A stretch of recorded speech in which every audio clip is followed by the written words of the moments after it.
Hermanos, les invito a que abran sus Biblias en la carta de Pablo a los Gálatas. Ya estamos estudiando con la gracia del Señor esta epístola y vamos a continuar entonces avanzando en el capítulo 3.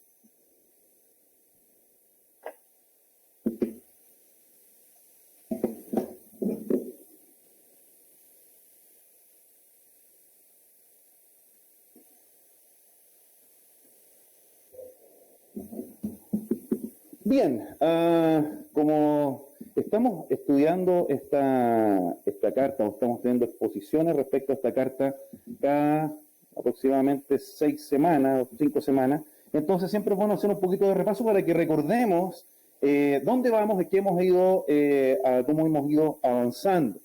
Y en nuestra última exposición estuvimos en Gálatas capítulo 3, versículos del 1 al 18, y pudimos desarrollar la idea de que el creyente verdadero debe conocer adecuadamente la doctrina y vivir de acuerdo a ella. ¿Ya? Y eso era respecto a las preguntas que Pablo le estaba haciendo a los Gálatas, donde ellos pudieron hacer una retrospectiva de sus vidas y cuestionar los cimientos sobre los que estaban viviendo su cristianismo, si era de acuerdo a la fe o si era de acuerdo a las obras. ¿Se recuerdan ahí? Oh, Gálatas insensatos, ¿qué nos fascinó para no obedecer a la verdad? Y entonces Pablo desarrolla una argumentación doctrinal y va sentando las bases de lo que ellos debían conocer adecuadamente acerca de la justificación por fe, a la no dependencia de la ley como medio de justificación y a la reafirmación de la importancia de la redención por medio de Cristo. Y eso era algo que los Gálatas, las iglesias de Galacia, necesitaban recordar, y no solamente necesitaban recordar,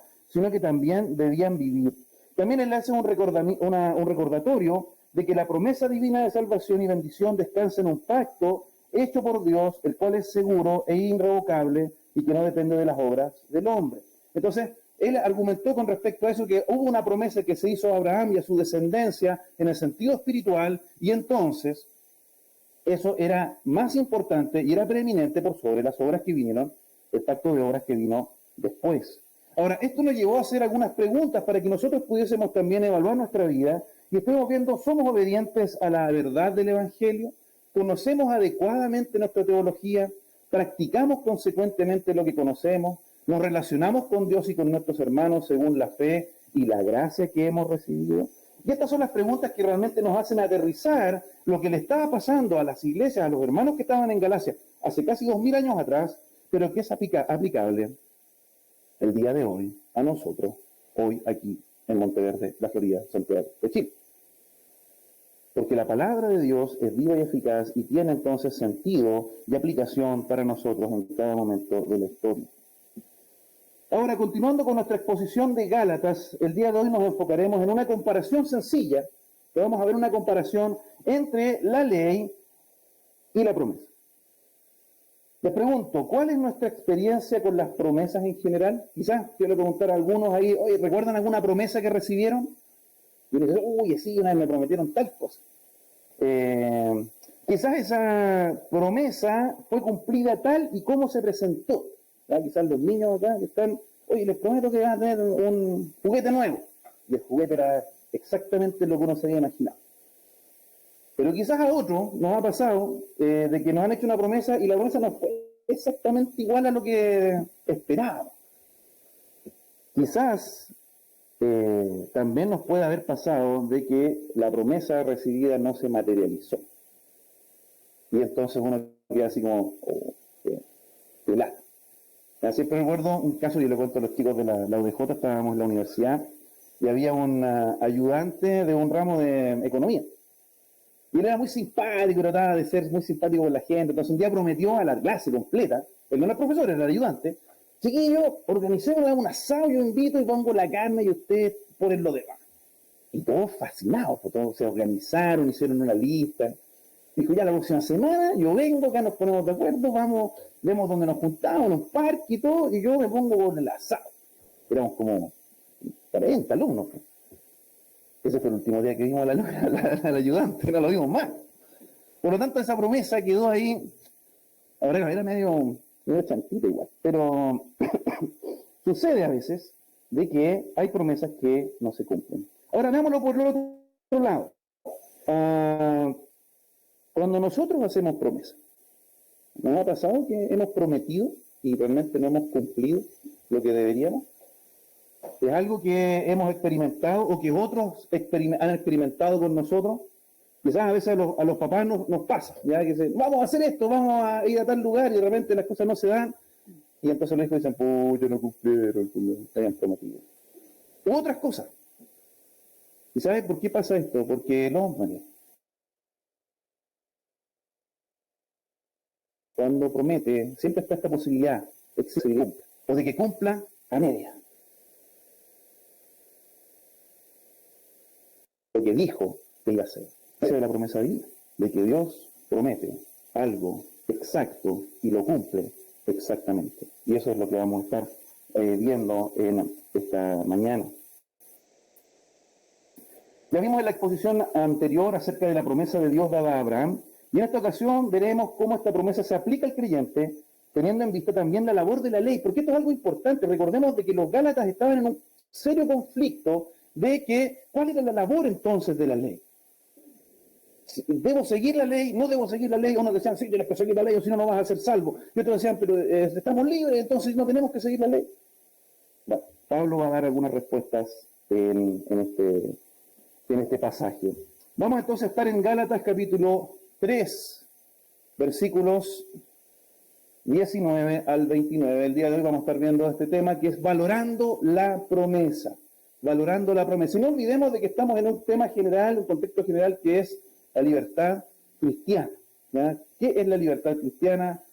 ¿Qué dice la Biblia acerca de la libertad? Y entonces nosotros vamos a estar viendo, valorando la promesa. Vamos al pasaje, les invito hoy en sus Biblias que podamos leer todos juntos el pasaje. Son solamente 10 versículos, así que lo vamos a hacer todos a la cuenta de 3. ¿Me ayudan ahí para arreglar un poquito la voz? A la cuenta de 3 leemos la palabra. 1, 2 y 3. Entonces,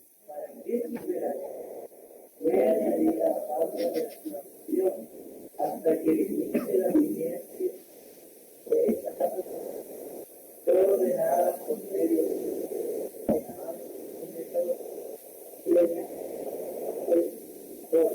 pero Dios es uno. Luego, ¿la ley es contraria a las promesas de Dios?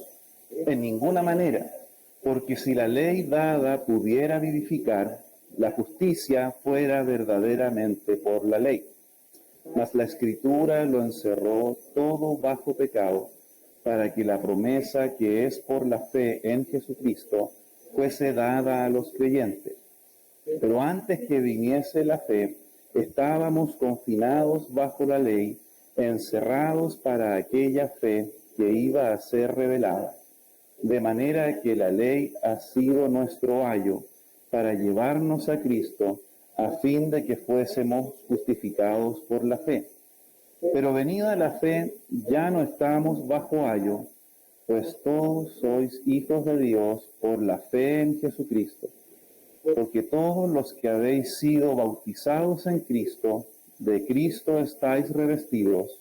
Ya no hay judío ni griego, no hay esclavo ni libre, no hay varón ni mujer, porque todos vosotros sois uno en Cristo Jesús. Y si vosotros sois de Cristo, ciertamente linaje de Abraham sois y herederos según la promesa. Bien, en esta oportunidad veremos primeramente una respuesta a la gran pregunta que se estaban haciendo los Gálatas. ¿Para qué sirve la ley? La gran pregunta que ellos tenían, ¿para qué entonces tenemos la ley? Y cómo su enfoque debía ser redirigido hacia las promesas de Dios. Por eso, por este motivo, vamos a desarrollar la siguiente verdad práctica el día de hoy. El Hijo de Dios reconoce el propósito de la ley y vive como heredero de la promesa. Tenemos entonces acá dos ideas principales. El Hijo de Dios reconoce el propósito de la ley y vive como heredero de la promesa. Tengamos un momento de oración. Agradecemos, Padre, por este día, agradecemos por esta mañana, porque podemos estar reunidos. Gracias, Señor, porque podemos abrir su santa palabra y podemos buscar en ella el consejo que viene directamente de usted. Sea usted hablando, Señor, por medio de su palabra.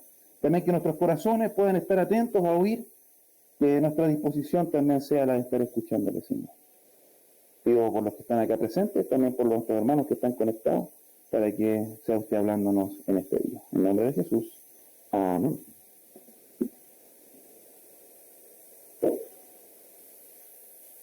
Muy bien, entonces vamos a estar viendo esta verdad práctica y lo vamos a hacer de la siguiente manera. Vamos a explicar el pasaje y después vamos a aplicar algunos de estos aspectos a nuestra vida práctica. El Hijo de Dios reconoce el propósito de la ley y vive como heredero de la promesa. Y nosotros necesitamos entonces partir con este punto, que es cuál es el propósito de la ley. Y lo vamos a ver ahí entre los versículos 19 al 24. El versículo 19 nos dice, entonces, ¿para qué sirve la ley? En el pasaje anterior, Pablo argumentó y demostró que la promesa era superior a la ley, lo cual llevaría a los Gálatas, que estaban profundamente confundidos acerca de la importancia de la observancia de la ley para ser justificados, a preguntarse, entonces, ¿para qué servía la ley? ¿Cuál era el sentido de esta?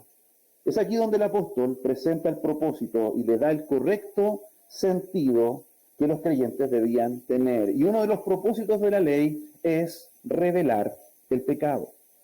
Revelar el pecado. Una de las razones por la cual existe la ley era para revelarlo. El objetivo de la ley era mostrar el pecado como tal. La ley resalta el bien y el mal. La ley dice, esto está bien, esto está mal. La ley ilumina al hombre y le da entendimiento de qué es lo que a Dios le parece que es correcto y que no. La ley revela la pecaminosidad irremediable del hombre, quien es incapaz de salvarse a sí mismo y tiene necesidad desesperante de un Salvador. Hermanos, la ley nunca tuvo el propósito de ser el camino a la salvación, sino que la ley tiene como fin mostrarnos que estamos perdidos.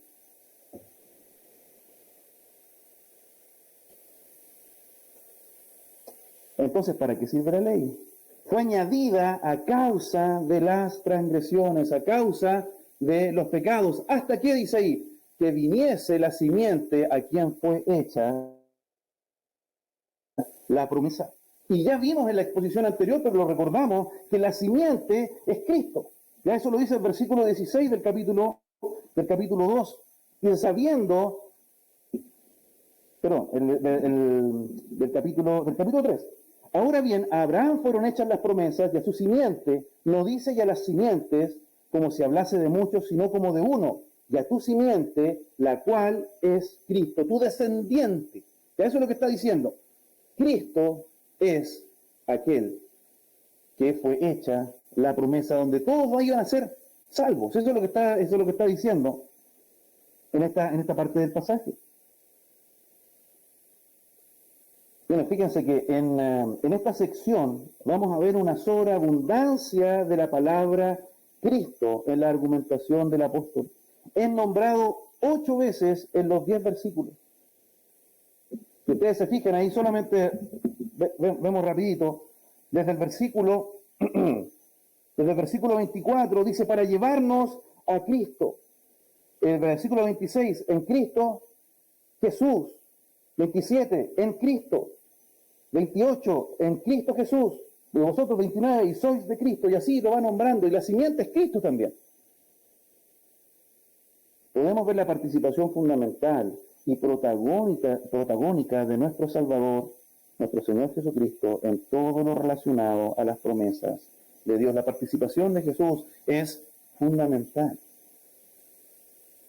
Ahora, Pablo acá da una explicación teológica que ellos necesitaban también reconocer, y que es esta segunda parte del versículo. Dice, y fue ordenada. ¿Qué cosa? ¿Qué fue ordenada? ¿La promesa? No, la ley. La ley fue ordenada por medio de ángeles en mano de un mediador. El Señor usó mensajeros para comunicar la ley a los ángeles y a Moisés mismo, como mediador entre las partes, es decir, Dios e Israel. Y miren, lo podemos ver acá en este siguiente pasaje, para que entendamos también esta parte del texto. Y vosotros que recibisteis la ley por disposición de ángeles y no la guardasteis, Hechos 7:53. Porque si la palabra dicha por medio de los ángeles fue firme, y toda transgresión y desobediencia recibió justa retribución. Hebreos 2:2, lo vimos hace algunas semanas atrás. El siguiente, y dijeron a Moisés, el pueblo, habla tú con nosotros y nosotros oiremos, pero no hable Dios con nosotros para que no muramos. Éxodo 20:19. Sé tú nuestro mediador. Este es aquel Moisés que estuvo en la congregación, en el desierto con el ángel que le hablaba, en el monte Sinaí, y con nuestros padres, y que recibió palabras de vida que darnos. Hechos 7:38.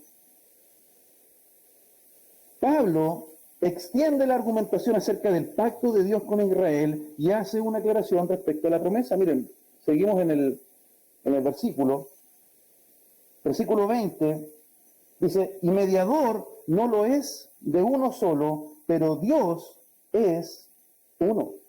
Todo mediador está en las dos partes. Ya cuando nosotros tenemos un conflicto y hay un mediador, este mediador trabaja para que la parte A se abuene con la parte B, ¿cierto? Tiene participación en ambos lados.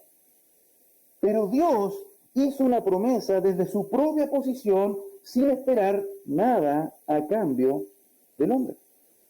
Él promete, yo te voy a salvar, yo voy a hacer esto, y listo. Y no está esperando que, a diferencia del pacto, y recordamos el pacto de la ley, donde Dios ofreció promesas al pueblo de Israel, yo les voy a bendecir, les voy a dar esto, esto, otro, les voy a engrandecer, les voy a fructificar, ustedes van a vencer en su guerra, siempre y cuando no obedezcan, me adoren solamente a mí, eliminen a los ídolos. Y por eso entonces el pueblo de Israel vivió en una constante debacle de arriba, abajo, arriba, abajo, arriba, abajo, porque a veces seguían al Señor, pero otras veces no. Y entonces, como Dios había prometido, o se había comprometido en el pacto, los bendecía, pero después los maldecía. Israel necesitaba un mediador entre ellos y Dios, pero nosotros, la iglesia, no necesitamos un mediador entre nosotros y Jesús. Él es nuestro mediador. Él es parte que promete, pero también media.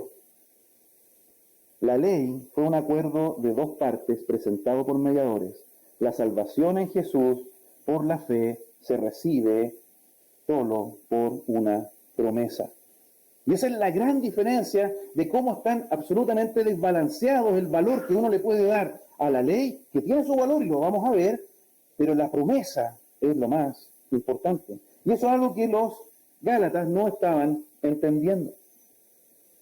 Entonces, el propósito de la ley, primero, era revelar el pecado, mostrar la pecaminosidad. Segundo, condenar a los pecadores, versículos 21 al 23. Hace aquí una segunda pregunta. Luego, ¿la ley es contraria a las promesas de Dios? Surge esta pregunta asociada al propósito de la ley. ¿Va en contra de las promesas? Y Pablo es enfático en su respuesta. Ustedes la pueden ver ahí. En ninguna manera. Esta negación es una de las negaciones más fuertes que hay en el idioma griego.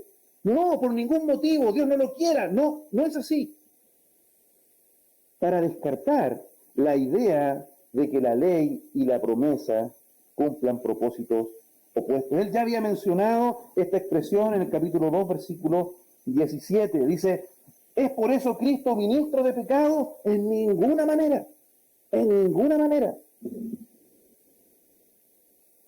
Ahora sigue el texto y dice, porque si la ley dada pudiera vivificar, la justicia fuera verdaderamente por la ley. El problema con la ley se encuentra en su incapacidad para dar fuerza a aquellos que desean guardarla. Si la ley hubiera podido dar vida, entonces podría haber traído justicia, pero la ley de Moisés no da vida, simplemente establece el orden, nos dice que la guardemos y nos dice las consecuencias si rompemos el orden. El hombre que pecare, ese, o el alma que pecare, esa morirá. Eso dice la ley de Dios. No hagas esto, no hagas esto. Y lo podemos ver resumido en los 10 mandamientos, lo podemos ver resumido en diferentes partes del texto bíblico. Ahora, la ley y las promesas no se contradicen porque la ley no puede justificar al hombre a diferencia de las promesas de Dios. Y esto es importante que lo tratemos de captar. La ley tiene tres cosas. Exige obediencia, condena al culpable y mata. Exige obediencia, condena al culpable y mata. La promesa, ¿qué hace la promesa? Presenta la obediencia de Cristo. Señala al sustituto y da vida. Si nosotros solamente viviéramos bajo la ley, entonces estaríamos condenados, seríamos declarados culpables y estaríamos muertos. ¿Por qué? Porque no tenemos la capacidad de obedecer absoluta y completamente a Dios. Pero la promesa hace algo maravilloso. Presenta no nuestra obediencia, sino que la obediencia de Jesús. Señala al sustituto. Él va a tomar el lugar del pecador y me da vida a mí. Si la ley hubiera podido proveer justicia y vida eterna, la promesa de gracia no existiría. No hubiera tenido sentido que Jesús hubiera ido a la cruz si realmente nosotros hubiéramos podido ser salvos por obras. Ahora, la ley condenó a toda la humanidad bajo pecado, declarándolos y culpándolos sin poder liberarlos. Dice ahí el versículo, en la parte del versículo 22, mas la Escritura lo encerró todo bajo pecado. Y fijémonos en esta palabra, encerró. Esta palabra griega, siskleio, significa callar juntos o encerrar. Pablo presenta a toda la humanidad atrapada sin salida en el pecado como un banco de peces atrapado en una red. Todos los seres humanos son pecadores, es la enseñanza expresa de las Escrituras. Esa red, donde están los peces que entraron ahí y no pueden salir, esa es la ley, nos encerró a todos en pecado. Y la Escritura nos muestra, tenemos algunos pasajes acá para que lo podamos observar. Textos conocidos, Isaías 53:6, todos nosotros nos descarriamos como ovejas, cada cual se apartó por su camino. Versículo 10, como está escrito, no hay justo ni un uno, no hay quien entienda, no hay quien busque a Dios, no hay quien haga lo bueno, no hay ni siquiera uno, no hay temor de Dios delante de sus ojos. Ya que por las obras de la ley ningún ser humano será justificado delante de él, porque por medio de la ley es el conocimiento del pecado, por cuanto todos pecaron y están destituidos de la gloria de Dios. La ley entonces, en ese sentido, condena a los pecadores. Todos están encerrados bajo pecado.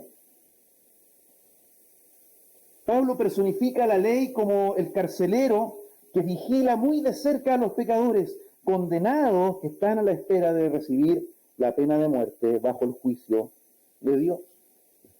Eso es lo que hace la ley. Pero el culpable no te puedes arrancar, tienes que recibir un juicio. Ahora, algunas personas protestan y podrán decir, no soy prisionero del pecado. No soy pecador. Hemos escuchado eso. Quizás hasta nosotros mismos lo creíamos. Hay una manera simple de probarlo. ¿Sabe cuál es? Deje de pecar. Deja de pecar.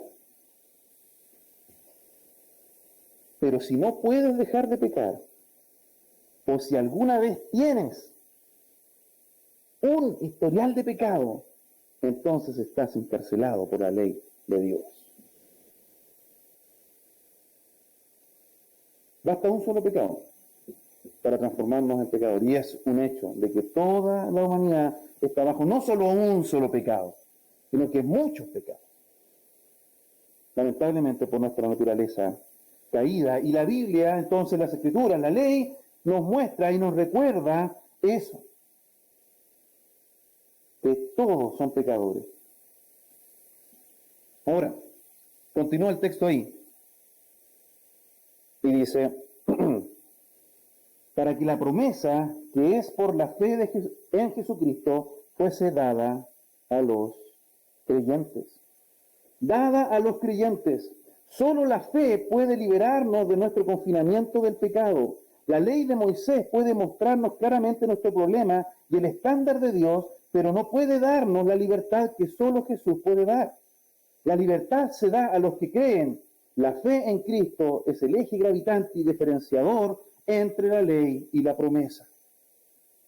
Entonces es necesario que nosotros fuésemos encerrados, encarcelados, detenidos por la ley, pero para que llegara otra cosa, para que viniera entonces la fe. por medio de Jesucristo. Para que la promesa que es por la fe en Cristo fuese dada a los que creen. Ahora, es importante aclarar, versículo 23, pero antes que viniese la fe, estábamos confinados bajo la ley, encerrados para aquella fe que iba a ser revelada.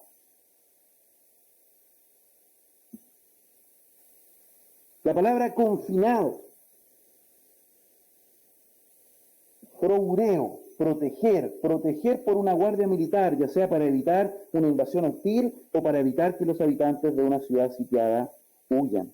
Aquí Pablo usa una palabra diferente y una idea diferente que cuando escribió que la Escritura ha encerrado todo bajo el pecado en el versículo anterior. Lo vimos en el versículo anterior, de que estaba todo encerrado. Ahora dice, estábamos confinados. La idea detrás de encerrados es el encarcelamiento. La idea detrás de confinados es la custodia protectora. Hay un sentido en el que fuimos aprisionados por nuestro propio pecado bajo la ley, pero también hay otro sentido en el que nos guardaba bajo custodia protectora. Es por esta razón que podemos decir que antes de que viviéramos nuestras vidas por fe, la ley nos guardaba. ¿Cómo es eso? ¿Cómo nos protege la ley? Bueno, nos protege mostrándonos el corazón de Dios, nos protege mostrándonos la mejor manera de vivir, nos protege mostrándonos lo que debe ser aprobado y desaprobado entre los hombres, hasta nos protege proporcionando una base para el derecho civil. Si uno ve la ley era el derecho civil del pueblo de Israel. Y aunque uno puede decir que es un libro que tiene una enseñanza espiritual, también hay un montón de cosas prácticas para la vida. Por lo tanto, la ley no solamente nos encierra y nos detiene y nos encarcela, sino que también nos guarda para que nuestra pecaminosidad no se desatara. Nos muestra el corazón de Dios, la mejor manera de vivir, y nos enseña qué es bueno y qué es malo. ¿Por qué? Porque la ley está ahí. De esta manera y más, la ley nos mantuvo bajo vigilancia. Hermanos, sin la fe, el hombre seguiría condenado a estar en la esclavitud del pecado y la condena de la ley. La fe que salva es la única llave que abre la puerta de la prisión que mantiene subyugados a los hombres sin otra posibilidad de escape. Finalmente, ¿cuál es el propósito de la ley? Revelar el pecado, condenar a los pecadores, guiar hacia Cristo. Versículo 24. De manera que la ley ha sido nuestro ayo. Y acá varios se preguntarán, ¿qué es eso? ¿Qué es ayo? Bueno, el ayo era el encargado de los menores, criado u otro de experiencia. Viene del griego paidagogos. ¿Les suena paidagogos? A los profesores ahí debe sonar. Ahí viene la pedagogía, los pedagogos. Un tutor, es decir, un guardián y guía de niños. Entre los griegos y los romanos, el nombre se aplicaba a los esclavos de confianza que estaban encargados del deber de supervisar la vida y la moral de los niños pertenecientes a la mejor clase. A los niños no se les permitía ni siquiera salir de la casa sin ellos antes de llegar a la edad adulta. La ley ha sido nuestro tutor. Si quiere, anótele ahí, ayo, para que se recuerde, tutor. Hasta que fue revelada la promesa. Porque dice, de manera que la ley ha sido nuestro ayo para llevarnos a Cristo a fin que fuésemos justificados por la fe. La obra pedagógica de la ley fue mostrarnos que estábamos alejados, enemistados con Dios, condenados, sucios y culpables, despertando el deseo de buscar un libertador para encontrar la paz. Esa fue la tarea, y es la tarea de la ley de Dios. Como dice Romanos capítulo 5, versículo 1, justificados pues por la fe, tenemos paz para con Dios por medio de nuestro Señor Jesucristo. La única forma de encontrar la paz es a través de Cristo, a través de la justificación por fe, por medio de la obra de Jesús.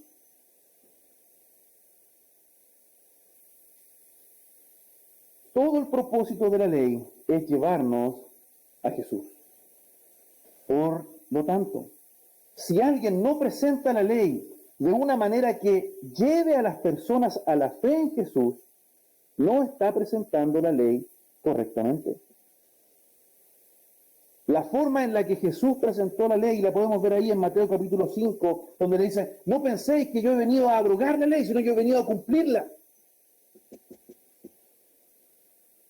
Fue para mostrarle a la gente que no podían cumplirla y que necesitaban mirar más allá de su observancia de la ley para encontrar una justicia mayor que la del escriba y del fariseo, porque Jesús mismo le dijo en repetidas ocasiones en este pasaje en el capítulo 5 de Mateo, oísteis que fue dicho, y da una enseñanza, pero yo os digo que, y Jesús eleva el estándar de la misma ley, porque los fariseos y los escribas se conformaban con decir, miren, mientras usted haga esto, está bien, mientras haga esta oración, está bien, ¿ya? Y hay que cumplir, que Jesús le dice, no, no es suficiente, es más. El problema de eso es que eso nos lleva a la triste conclusión de que entonces yo no me puedo salvar. Y eso es lo que Dios nos quiere decir. No te puedes salvar. Sin mí no te puedes salvar. Sin fe no te puedes salvar. Por obras no lo vas a hacer. En resumen, todo hijo de Dios debe reconocer el propósito de la ley, el cual es llevarnos a Cristo. Y esto es posible cuando entendemos que la ley revela el pecado y nuestra naturaleza pecaminosa y caída. Entendemos que la ley condena el pecado y a los pecadores. Y finalmente el hombre tiene la necesidad imperiosa de un Salvador, la necesidad de ser guiados hacia Jesús para restaurar la relación perdida con el Padre. Pero no basta solamente con entender la función de la ley y la necesidad de la gracia, sino que el Hijo de Dios debe vivir como un heredero de la promesa. Y eso lo podemos hacer cuando reconocemos y vivimos la promesa. En este segundo punto vamos a ver los beneficios de la promesa entre los versículos 25 al 29. Y lo primero que la promesa hace es liberarnos de la ley. Versículo 25 dice, pero venida la fe, ya no estamos bajo ayo. Ya no estamos bajo el tutor. Ya no estamos bajo este guía. Cuando hemos sido llevados a la fe, entonces tenemos una libertad. Estando en la fe ya no estamos bajo el efecto pedagógico de la ley. En este sentido estamos libres del yugo. Eso sí, sin olvidar que ahora estamos bajo el Señor y somos guiados ya no por la ley, sino guiados directamente por el Espíritu Santo de Dios que mora en cada uno de sus hijos. Los creyentes a través de la fe en Jesucristo han alcanzado la mayoría de edad como hijos de Dios. Por eso no están bajo la tutela de la ley. Romanos capítulo 6, versículo 14 dice, porque el pecado no se enseñoreará de vosotros, pues no estáis bajo la ley, sino bajo la gracia. Ahora, esto, hermanos, a veces puede generarnos una cierta confusión y puede hacernos pensar de que, bueno, ahora que estamos libres, entonces podemos hacer lo que estimemos conveniente, pero no es así. Ya no estamos bajo la ley en ese sentido, pero nosotros debemos aún cumplir la obligación de obedecer los parámetros santos e inmutables de Dios, que en el nuevo pacto tienen toda la autoridad moral. Sed santos como yo soy santo, dice el Señor. Eso no es algo que uno dice, pero eso era para la ley, ahora yo estoy... ¿No? Y vamos a ver algunas cosas de cómo es importante, pero ya no estamos bajo este yugo que nos tiene encarcelados y nos tiene detenidos y nos tiene ahí, sintiéndonos culpables, porque, ¿saben? Fue otro el que tomó esa culpabilidad y la puso en la cruz por nosotros. Ese es Jesús. Por lo tanto, nos libera de la ley. Hace hijos de Dios por Cristo. Un beneficio maravilloso, increíble de la promesa es que hace hijos de Dios. Versículo 26. Pues todos sois hijos de Dios por la fe en Cristo Jesús. Todos, ¿quiénes todos? ¿Toda la humanidad? No, todos los nacidos de nuevo, todos los creyentes somos hechos hijos. Somos hechos herederos por el simple hecho de depositar, y simple entre comillas, de depositar nuestra fe en Cristo. Es decir, yo no puedo, yo necesito un Salvador, y ese Salvador es Cristo, y lo reconozco y creo en Él.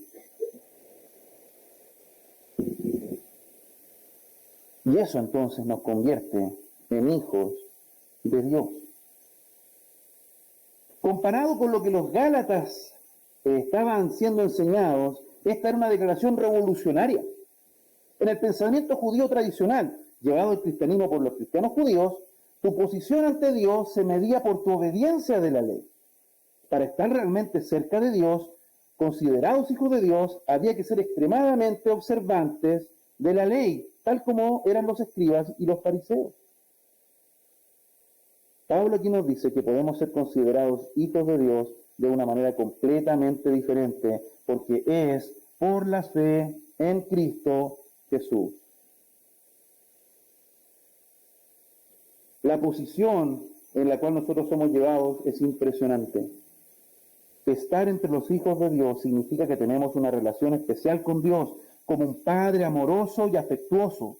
Es un lugar de cercanía, un lugar de cariño, un lugar especial de cuidado y atención. Ahí somos puestos. Antes estábamos alejados, sin ciudadanía, estábamos sin esperanza en este mundo, y somos tomados por el Señor y puestos como hijos. Estaba con mi esposa viendo una serie, y hablaba acerca de huérfanos, ¿ya? Y cómo cambiaba el corazón del niño y su... Bueno, obviamente es ficción, pero pasa, cuando estos niños te van a adoptar, te vas a ir con una familia. Y se llenaban de gozo y de alegría porque ya no iban a tener que quedarse en el orfanato, sino que ahora iban a ir con unas personas que querían vivir con ellos, y entonces los reciben como familia. Y su vida cambia del cielo a la tierra. Lo mismo, hermanos, pasa con nosotros. Lo que pasa es que a veces quizás no lo valoramos tanto, o no nos detenemos a pensar en que la posición en la que hemos sido puestos es extremadamente impresionante. Ahora, si la posición es impresionante, piensa en el método es aún más impresionante, porque convertirse en hijo de Dios por la fe en Cristo Jesús significa mucho más que creer que Él existe o que hizo ciertas cosas. Esto no es decir, ¿crees en Jesús? Sí, creo que existió. Es poner nuestra confianza en Él, tanto ahora como para la eternidad. Es el cambio fundamental, es el entender de que yo no puedo por mis propias fuerzas, sino que necesito del Salvador, y ese Salvador tiene nombre y apellido: Jesús de Nazaret.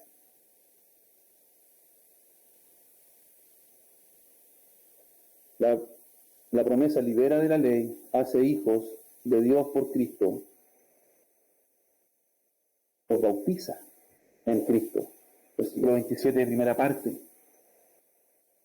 Porque todos los que habéis sido bautizados en Cristo. Cuando vemos esta palabra bautizado, no se trata del bautismo en agua, ¿ya? El cual no puede salvar. El bautismo en agua no salva. Pablo usó la palabra bautizados en un sentido metafórico para hablar de ser sumergidos en o colocados dentro de Cristo, mediante el milagro espiritual de unión con Él en su muerte y resurrección. Todo creyente recibe el bautismo espiritual, resultado del nuevo nacimiento, el cual sucede en un momento, en el momento de su conversión. No es una experiencia, no es una sensación, no es algo que yo puedo decir o hacer, porque el nuevo nacimiento lo da Dios. Ahora yo lo reconozco, porque el Espíritu habla, mi Espíritu me dice: yo soy salvo, yo soy hijo de Dios. Y sí hay cambios importantes, pero esta posición que nosotros recibimos entonces es algo automático. El bautismo en agua, por otra parte, es una representación de este mismo hecho. David Guzik comenta lo siguiente con respecto a este pasaje. Muchos cristianos parecen contentos con solo sumergirse un poco en Jesús. Dios quiere que estemos completamente sumergidos en Jesús, no rociados.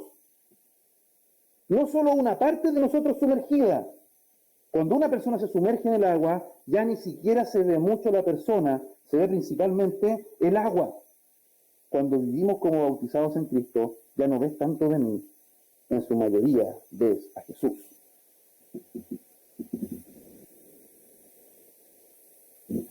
El hecho de ser bautizados en Cristo es fundamental, porque es algo posicional, que es de la obra de Dios, pero también es una marca del creyente. Porque aquel que ha sido bautizado en Cristo, vive como un bautizado en Cristo. Y el siguiente punto lo reafirma. Los bautiza en Cristo, los reviste de Cristo. De Cristo estáis revestidos.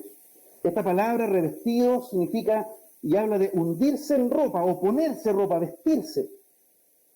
La frase tiene la idea de ponerse un traje. Somos revestidos de Cristo, de su imagen, al ser bautizados en Él. Nuestra posición delante de Dios ha cambiado porque hemos sido revestidos de Cristo en su muerte, resurrección y justicia. El énfasis está puesto en nuestra identidad en Cristo por la fe. No estamos simplemente, mire, fíjese, no estamos simplemente asociados con Jesús, nos identificamos en Él. Si Él es un hijo de Dios, así nosotros. Si Él es justo delante de Dios el Padre, nosotros también. Si Él tiene libre acceso al trono de Dios, nosotros también. Si Él tiene la victoria sobre los poderes espirituales de la oscuridad, nosotros también. Hermanos, no estamos asociados con Jesús. Estamos en Jesús. Estamos vestidos de Jesús. Y obviamente, hermanos, que no se trata de que el próximo domingo venga con una túnica, con barba. El carácter de Cristo tiene que ser un reflejo también en nuestra vida. Oh, pero eso es un estándar muy alto. ¿Cómo vamos a hacer como llegar a la altura de Cristo? Es imposible. No, hermano, no es imposible. Porque no está basado en nuestras fuerzas, está basado en lo que Dios hizo. Es un hecho. Nos bautiza y nos reviste. No es quizás los voy a revestir, quizás se van a bautizar, quizás pueden ser hijos de Dios. Ese era el pensamiento de la ley. Yo tengo que hacer, entonces recibo. La promesa es recibo. Pero realmente hay una parte para nosotros que debemos actuar, y lo vamos a ver un poquito más adelante. ¿Qué más? Beneficios de la promesa: libera de la ley, hace hijos de Dios por Cristo, los bautiza en Cristo, los reviste de Cristo, los une en Cristo. Versículo 28.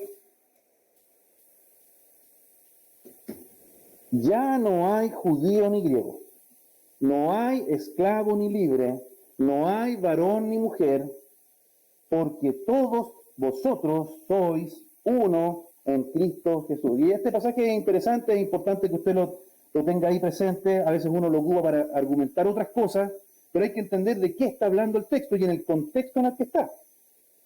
Todos los creyentes son hijos, libres, sin casta ni distinción de nacionalidad, ya que somos uno.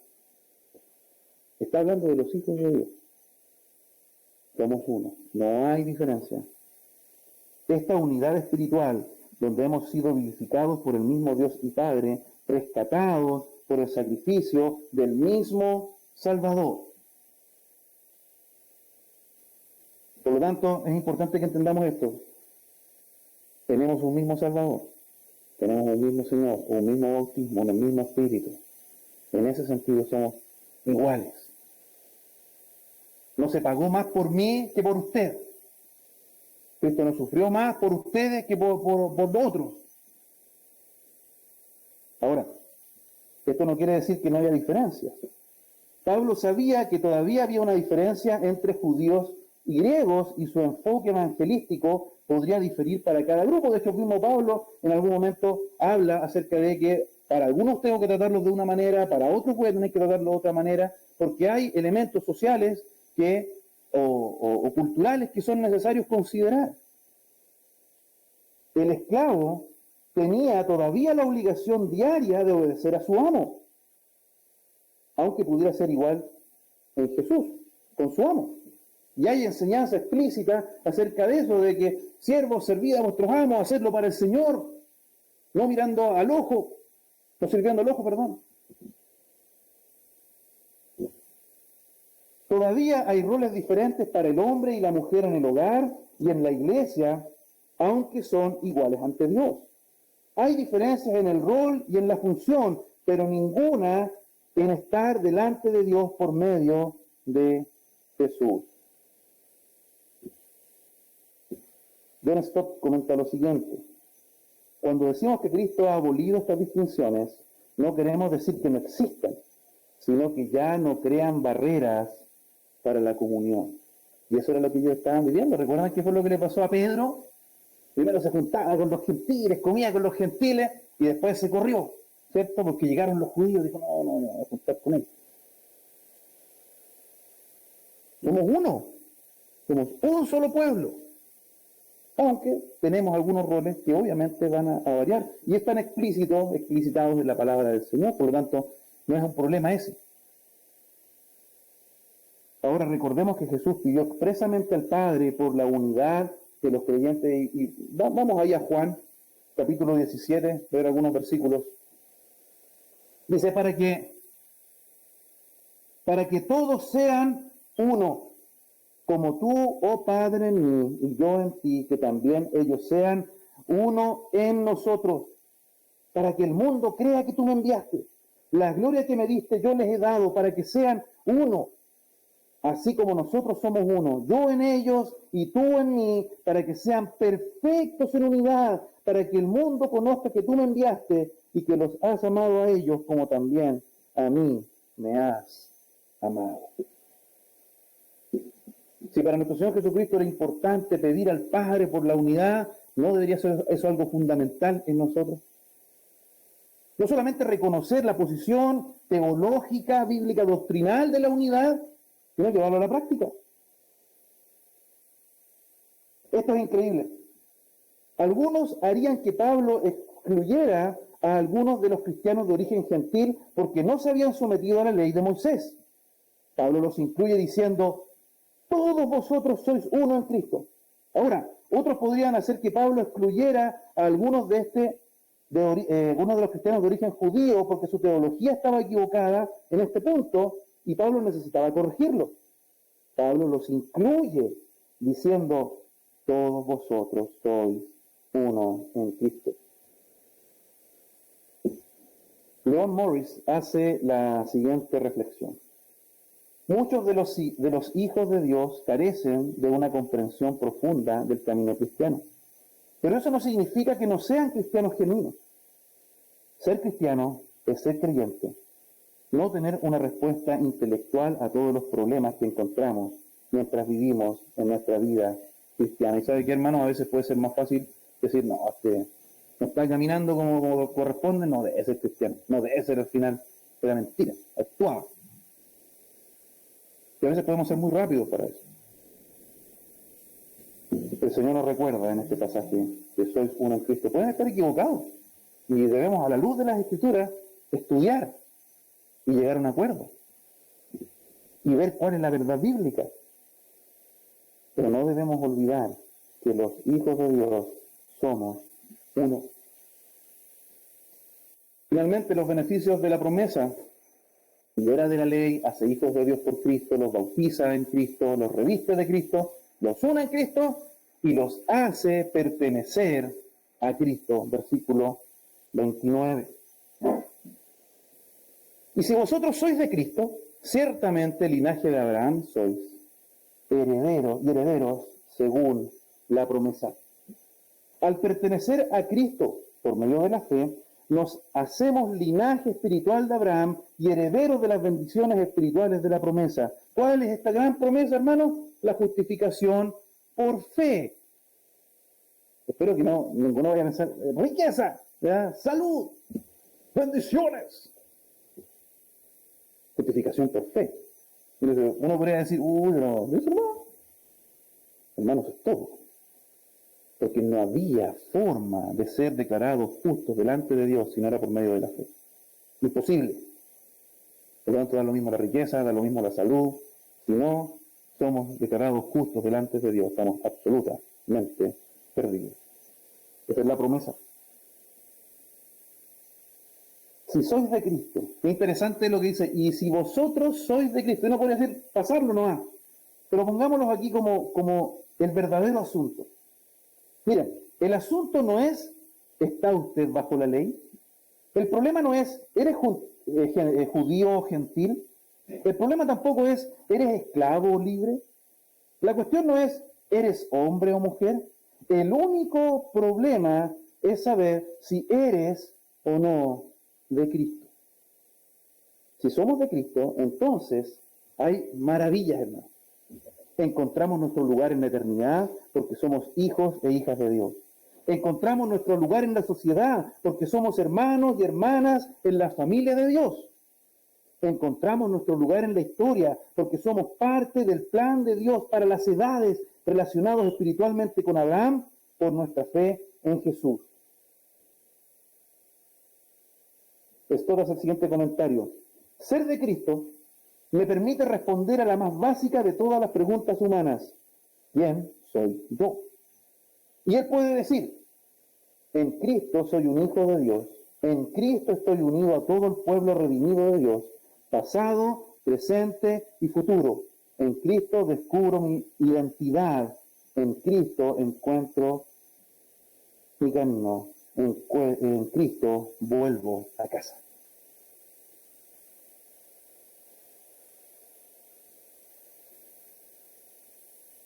Y eso es lo que podemos responder, ¿soy de Cristo? Sí, soy de Cristo.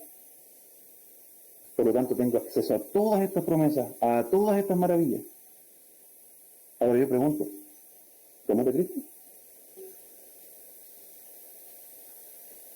Podemos decir fehacientemente que sí, soy de Cristo. Es maravilloso entender los beneficios de la promesa, ya que nos recuerda que nos libera de la ley, nos hace hijos de Dios por Cristo, nos bautiza en Cristo, nos reviste de Cristo, nos une en Cristo y nos hace pertenecer a Cristo. La promesa define nuestra identidad y nuestro propósito en esta vida. Por lo tanto, hermanos, teniendo este entendimiento, lo que nos queda es vivir como herederos de la promesa. Y lo vamos a ver en las siguientes aplicaciones.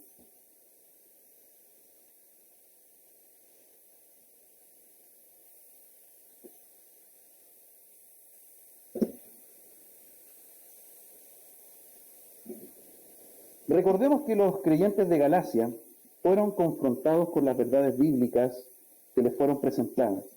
Ellos habían invertido los papeles de la gracia y de la ley, dándole un valor superior a las obras por sobre la fe.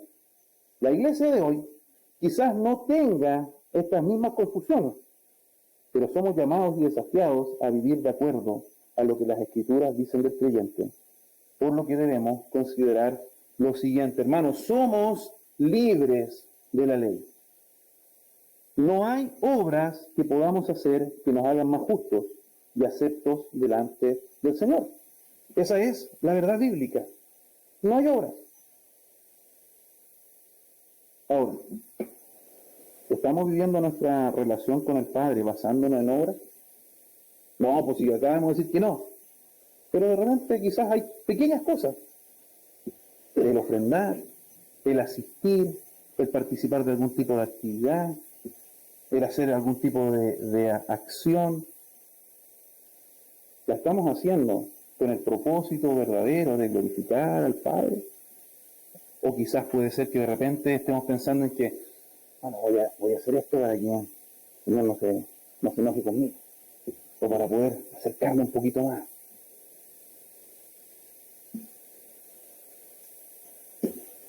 ¿Estamos usando nuestra libertad en Cristo para la satisfacción del yo? Estamos libres. ¿Cuál es el problema? Yo no es que tengamos problemas con la libertad, hermano. es si estamos viviendo nuestra libertad para glorificar al Señor de manera santa, delante de Él. Por eso a veces se genera esta confusión de que somos libres. Somos libres de la condena, del pecado. Somos libres de tener que pecar sistemáticamente una tras otra vez. Podemos vencer porque ahora estamos en Cristo. Podemos abstenernos de ciertas cosas, como lo hemos visto en Corintios, por amor a mis hermanos, por amor al Señor. Y no solamente decir, hermano, yo tengo libertad, así que yo voy a hacer lo que yo quiera. ¿Puede ser que estemos usando nuestra libertad en Cristo para nuestra satisfacción? Quizá uno rápidamente desenfunda y dice, no, ese no. Pero reflexionemos, démosle una vuelta.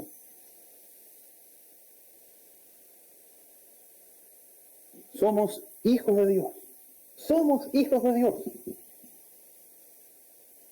Ser hijos de Dios significa que tenemos una relación especial.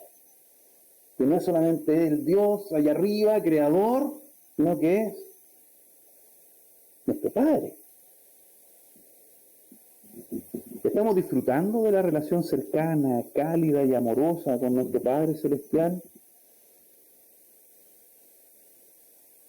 ¿Qué tipo de relación tenemos con Dios? ¿Cómo estamos desarrollando y cultivando nuestra relación con el Señor? ¿Confiamos en nuestro Padre para enfrentar las circunstancias que estamos atravesando? Nuevamente, no. O sea, perdón, sí. Sí, siempre confío en el Señor. Siempre confiamos en el Señor. Siempre le buscamos a Él primeramente. O es nuestro comodín. Eso que no me resultó lo del trabajo, lo de la pega, hacer esto otro, solucionarlo como yo pude. Señor, sabes que tengo este problema, esta situación, guíame, muéstrame.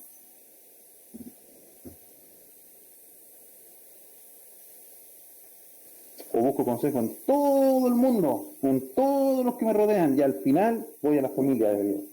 Porque saben que ser hijos de Dios también nos hace hermanos, unos con otros, parte de la misma familia. Y a veces saben que nosotros podemos estar viviendo una aparente buena relación con el Señor, con nuestro Padre, pero yo solito, sin nadie más. Y no es así. Somos una comunidad.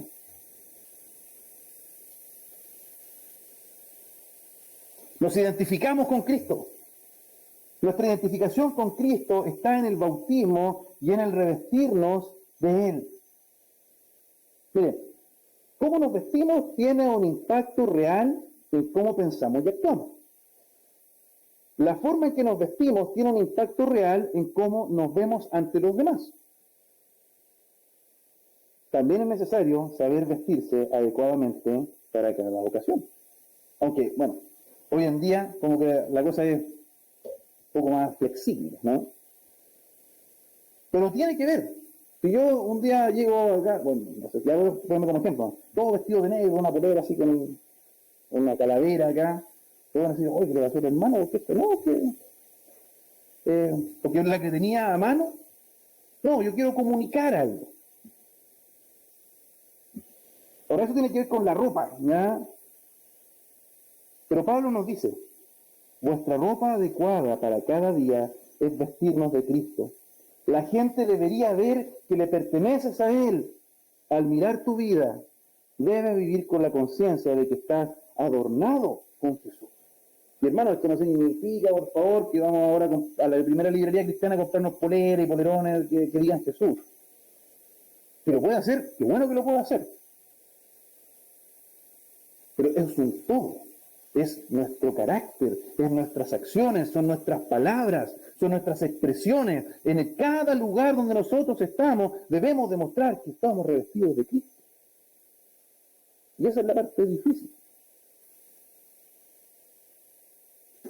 ¿Es nuestra identificación con Cristo una realidad práctica en nuestras vidas? ¿O solamente nos conformamos con una identificación posicional? La primera pregunta la podemos hablar acerca de la santidad. Sabemos que posicionalmente somos santos delante del Señor, sin mancha y sin pecado. Pero en la práctica también sabemos que no es así. Pero a veces podemos conformarnos que, bueno, yo estoy identificado con Cristo. Y bueno, hay algunas cosas que, bueno, yo soy así también. El Señor está trabajando, bro. ¿Dónde está nuestro nivel de identificación con el Señor? ¿Estamos mostrándole a quienes nos rodean que estamos vestidos de Cristo? En nuestro trabajo, en nuestros colegios, en la universidad, en la familia, en las actividades familiares. Con mi familia, con mi esposa, con su esposo.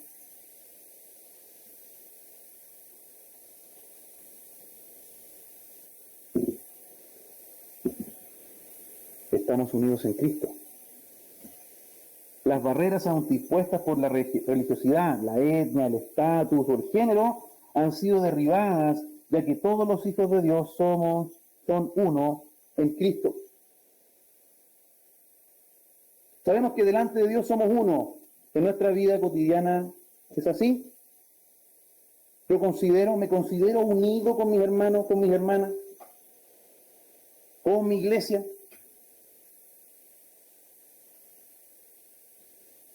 ¿Qué nos detiene para crecer en unidad con mi hermano? A veces somos nosotros mismos. A veces el tiempo o las excusas que nosotros podemos hacer. A veces falta de amor. Y debemos entonces trabajar en que el Señor cambie eso en nuestros corazones.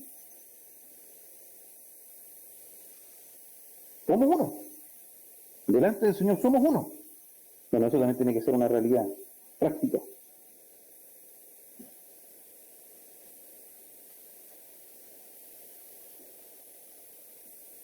Finalmente, somos de Cristo. Tal como lo vimos anteriormente, la pregunta más importante que podemos hacer es, ¿soy de Cristo? Y dice, ¿tengo la certeza de que los beneficios de la promesa mencionados anteriormente se aplican a mi vida? ¿Tengo la certeza? ¿Lo estoy viviendo? Todas estas cosas que hemos ido mencionando, las estoy experimentando. Puedo decir con total confianza que soy un hijo o una hija de Dios por medio de Jesucristo.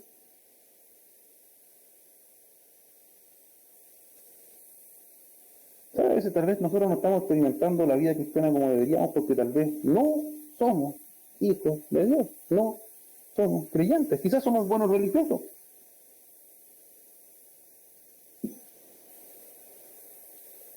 Ahora la respuesta es clara, la respuesta siempre está en Cristo. La enseñanza nos lleva a Cristo. Examinarnos a nosotros mismos. El Señor siempre está ahí, atento para recibirnos. Ahora, si soy de Cristo, ¿estoy viviendo dignamente como un heredero de Dios? Dignamente, como un heredero de Dios. ¿Estoy viviendo por fe delante de Dios? Pero hermano, yo no estoy en el ministerio, no estoy a tiempo completo, yo no tengo que vivir por fe. No hay nada que ver, hermano. Usted puede tener su trabajo, su contrato y sigue viviendo por fe. Porque es el Señor el que nos sostiene en todo lo que nosotros nos rodea. Puede no tener trabajo, puede no tener salud, o sí todo puede tener. Estamos viviendo por fe, en confianza absoluta delante de nuestro Señor. Disfruto santa y piadosamente de la libertad que he recibido en Cristo. ¿Estamos aprovechándola? ¿Reflejo con mi vida que ya no me pertenezco a mí mismo, sino que soy de Cristo?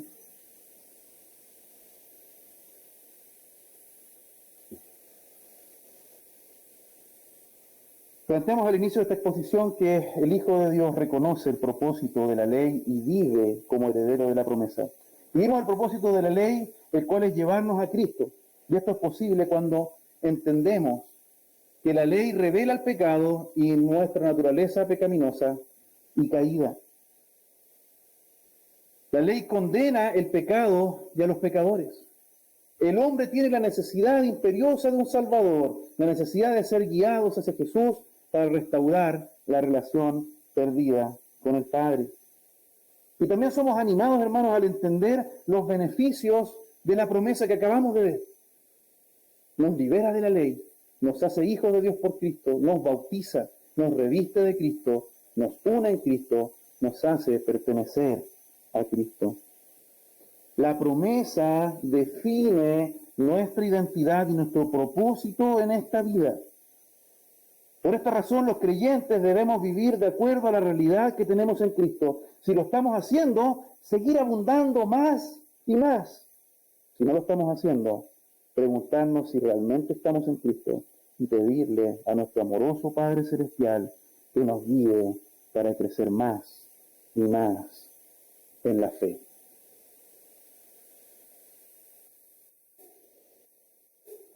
El Hijo de Dios reconoce el propósito de la ley y vive como heredero de la promesa. No solo entiende la enseñanza, la teología, la doctrina, sino que la vive. Es la combinación que siempre debemos tener en nuestra vida, hermanos. Conocer la Escritura, pero vivirla. Podemos conocer mucho, pero si no la vivimos, pierde el sentido. Perdemos la bendición de estar viviendo como herederos de la promesa. ¿Oremos?